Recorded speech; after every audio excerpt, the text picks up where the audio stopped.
bienvenue à toi. Salut. Et tu vas nous parler d'un... voilà, tu sors un peu du contexte des embellis, mais quand même tu as trouvé un lien, il me semble. Bah oui, je vais vous parler. Alors, dans ma dernière chronique, je vous ai parlé de musique classique avec la chaîne YouTube de Révisons nos classiques. Et aujourd'hui, pour le Festival des embellis, j'avais envie d'élargir un peu et de vous présenter une chaîne qui parlait d'un peu de tous les styles. J'ai nommé Chronomusique. Alors, Chronomusique, c'est le genre de personne qui transforme ça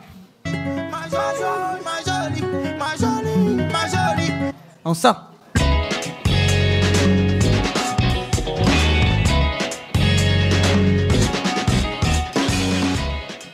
Oui, c'est bien Jul version Matrock que vous venez d'entendre, et justement, c'est l'un des principaux concepts de sa chaîne. En réarrangeant des morceaux que vous connaissez sans doute déjà, il essaiera de vous faire découvrir les secrets de certains styles musicaux, en passant par Niska version opéra ou encore Demi Lovato façon synthwave. Pour mieux comprendre, je vous propose d'écouter un extrait de sa vidéo sur Panamore et la synthpop.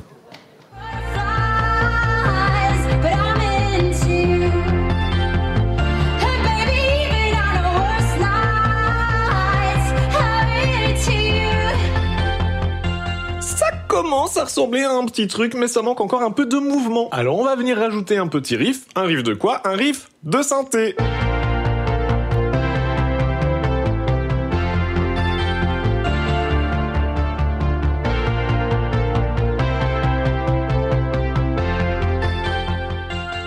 Alors évidemment, on peut pas faire de synthpop sans la fameuse boîte à rythme super kitsch avec ces tomes qui font piou piou et sa caisse claire qui fait pff. Écoutez plutôt.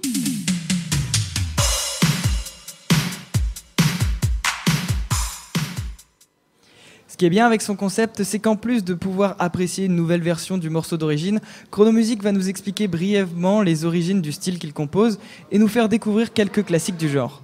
Il faut aussi savoir que ces vidéos sont hyper documentées et on retrouve toujours dans les descriptions des liens nous permettant d'approfondir le sujet. Si on retrouve d'autres formats sur sa chaîne, le deuxième dont j'aimerais vous parler, c'est celui type édito, où le youtubeur nous donnera son avis subjectif sur un sujet, comme dans cet extrait où il nous parlera de musique assistée par ordinateur face aux vrais instruments.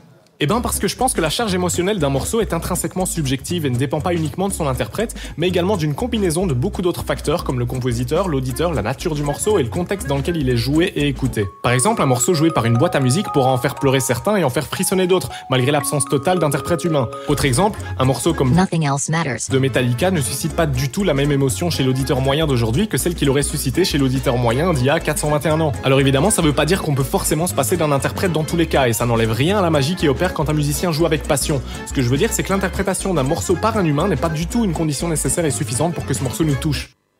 Comme il le dit dans sa vidéo de présentation, son but n'est pas de vous apprendre à faire de la musique, mais plutôt de vous intéresser à la musique. C'est pourquoi, après avoir bien profité de la douce musique proposée ici au Festival des Embellis, je vous invite à faire un tour sur la chaîne YouTube de Chronomusique. Et oui, apprendre à découvrir la musique, c'est d'ailleurs le but de ce Festival des Embellis, donc tu étais parfaitement dans le thème. Joli exercice de style, merci Alexandre. Super.